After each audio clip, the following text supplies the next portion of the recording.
Assalamualaikum warahmatullahi wabarakatuh. Waalaikumsalam warahmatullahi wabarakatuh. Waalaikumsalam. Bagaimana kabarnya hari ini? Alhamdulillah baik, Bu. Baik, Bu. Alhamdulillah. Bu. Oke, seperti biasa Ibu absen dulu ya. Tolong diaktifkan semua kameranya.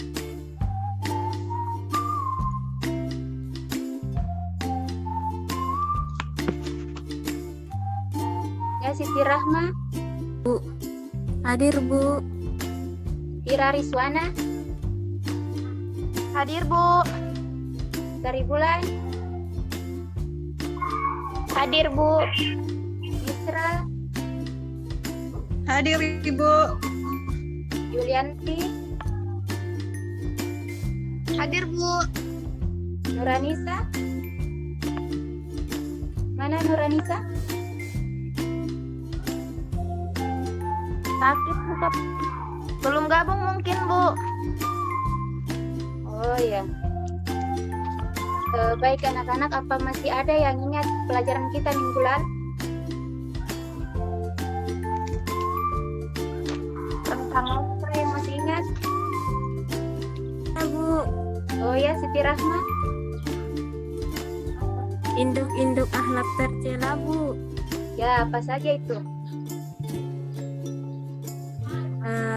Hubbu ad-dunya, hasad, takabur, sama ria, Bu. Ya, betul sekali. Sari Bulan, apa itu buat dunia? Hubud dunia, Bu, itu berarti cinta dunia. Menganggap harta benda adalah segalanya. Ya. Kalau Ira Rizwana, apa itu hasad?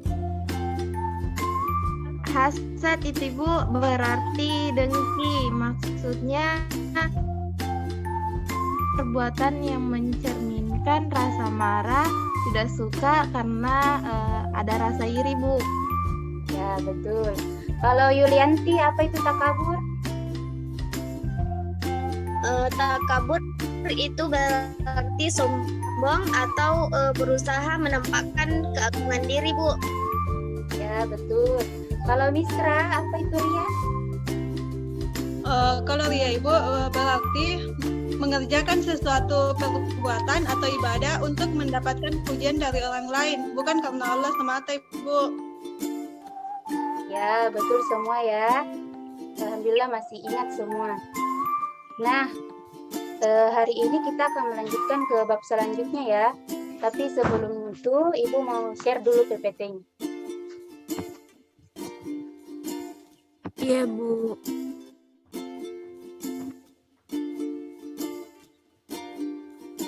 Bisa dilihat semua PPT yang Ibu share?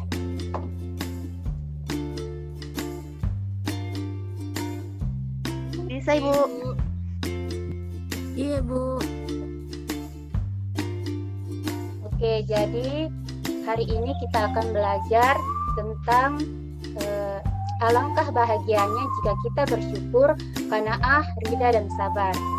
Nah, untuk materi pertama kita belajar tentang syukur.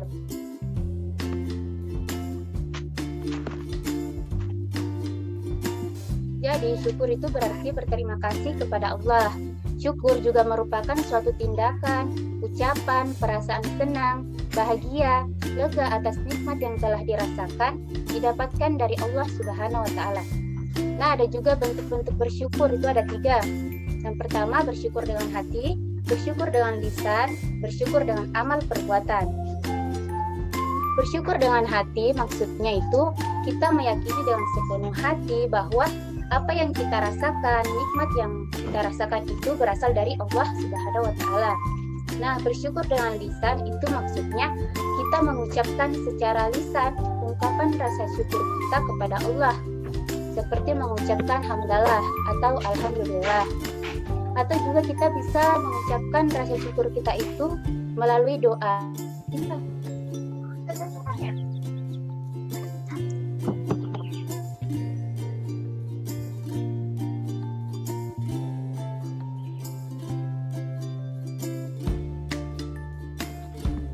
Maaf ya, jaringan Ibu bermasalah.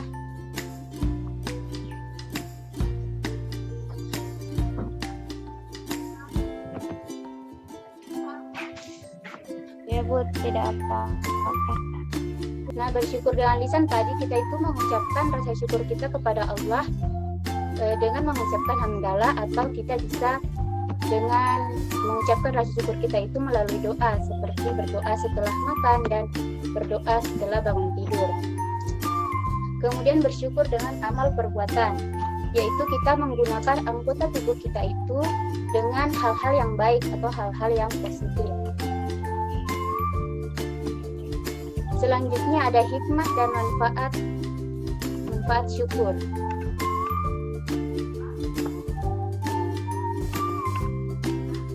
Nah, yang pertama yaitu membuat seseorang bahagia karena apa yang ia dapatkan akan membawa manfaat baginya dan orang-orang sekitarnya.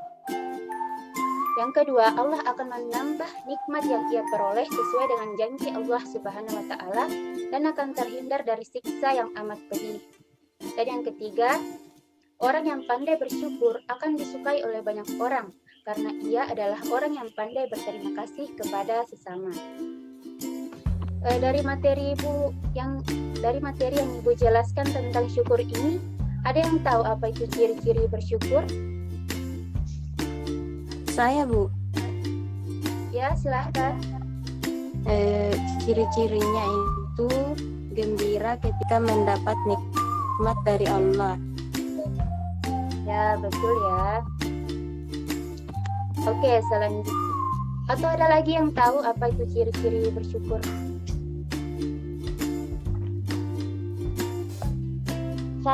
Saya Bu, Ya, silahkan. Dari Bulan. tidak mudah iri dan tidak sombong Bu. Ya, betul ya. Oke, kita langsung lanjut lagi ya ke materi selanjutnya, yaitu tentang qanaah.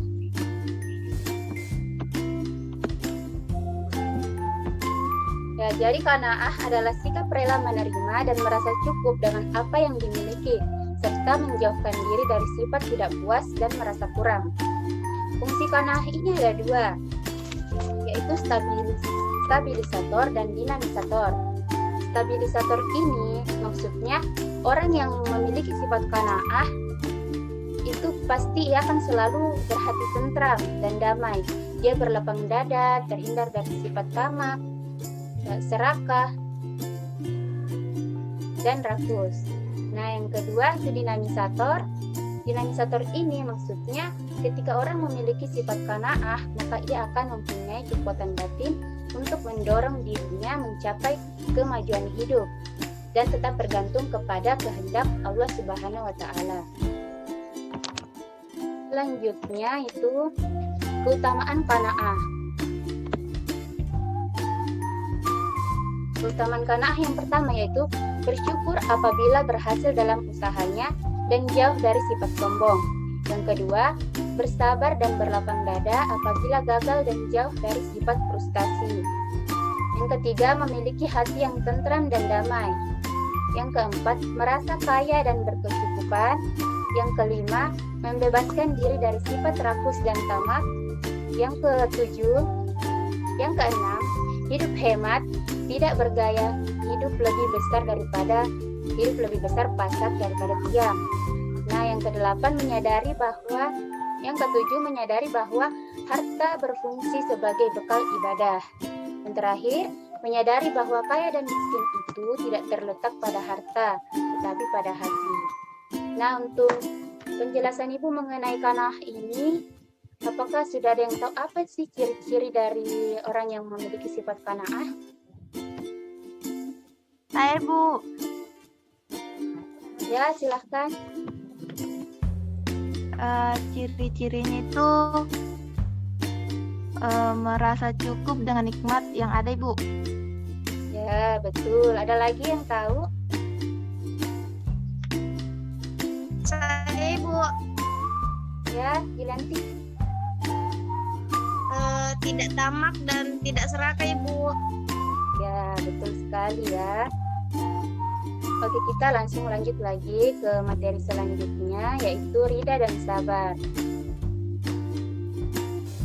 Nah, di sini sabar adalah menerima segala sesuatu yang terjadi dengan senang hati. Orang yang ridha menyadari bahwa segala sesuatu yang terjadi itu merupakan kehendak Allah Subhanahu wa Ta'ala. Nah, adapun bentuk-bentuk sabar yang ada 3, yaitu sabar dalam melaksanakan ibadah. Yang kedua, sabar dalam meninggalkan maksiat. Yang ketiga, sabar dalam menghadapi musibah. Maksudnya sabar dalam melaksanakan ibadah itu orang yang kalau kita beribadah itu kita harus membutuhkan kesabaran. Karena kalau kita tidak sabar, kualitas ibadah kita juga menjadi tidak baik. Contohnya, kalau kita melaksanakan sholat, terus kita tidak sabar, jadinya kita tergesa-gesa melaksanakan sholat. Nah, yang kedua, sabar dalam meninggalkan maksiat. Dalam meninggalkan maksiat atau menghindari maksiat juga kita membutuhkan yang namanya kesabaran. Nah, agar kesabaran ini kita butuhkan agar kita itu tidak mudah terhasut oleh bisikan-bisikan setan dan tidak mudah terjerumus ke dalam perbuatan maksiat itu. Yang ketiga, sabar dalam menghadapi musibah. Nah, setiap manusia itu pasti ada ujiannya, selalu mendapat ujian ataupun musibah. Nah, untuk menghadapi itu, kita harus memiliki kesabaran dan senantiasa berdoa kepada Allah Subhanahu wa Ta'ala agar kita diberi jalan keluar ataupun kekuatan untuk menjalani cobaan itu. Oke, selanjutnya itu ada keutamaan ridha dan sabar. Yang pertama yaitu orang yang sabar akan berhasil dalam meraih cita-citanya. Dia akan memiliki jiwa yang kuat dan tahan uji menghadapi berbagai persoalan hidup. Yang kedua, orang yang sabar akan dicintai Allah. Dan yang ketiga, orang yang sabar akan tenang, karena sesungguhnya sikap sabar dan ridha adalah mencerminkan puncak ketenangan jiwa seseorang.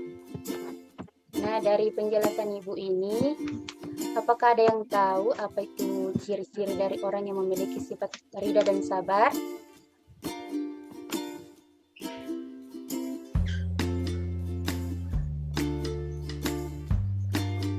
Ada yang bisa sebutkan ciri-ciri dari ridha dan sabar?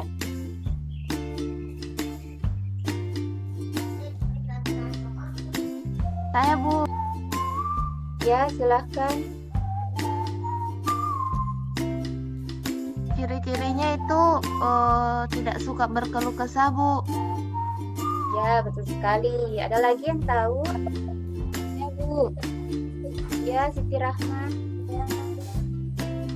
Mudah putus asa, Bu. Ya, betul sekali. Nah, dari semua materi yang Ibu telah jelaskan, apa masih ada yang belum dipahami atau ada yang ditanyakan? Saya, Bu, mau bertanya. Oh iya, silahkan Sari Bulan.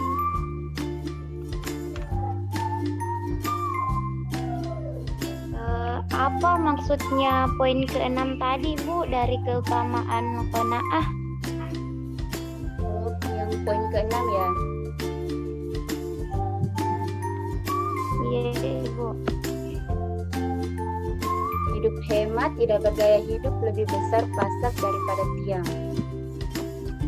Jadi maksudnya itu, orang yang panah itu hidupnya itu tidak boros, dia itu bergaya sesuai dengan kemampuannya atau sesuai penghasilannya. Dia tidak lebih besar pengeluarannya daripada pemasukannya. Bisa dipaham? Ya, Bu, alhamdulillah. Terima kasih, Bu.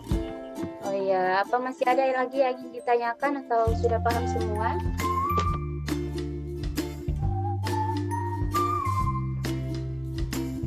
Tidak ada ya? Oke, baik, kalau sudah tidak ada, mungkin kita cukupkan saja pembelajaran kita hari ini. Bu, alhamdulillah paham. Iya, Bu. Nanti Ibu share PPT-nya ke grup kelasnya ya, supaya bisa dipelajari kembali. Iya, Bu. Iya, Bu. Oke, Oke, kita ketemu lagi minggu depan ya. Terima kasih atas waktunya. Assalamualaikum warahmatullahi wabarakatuh.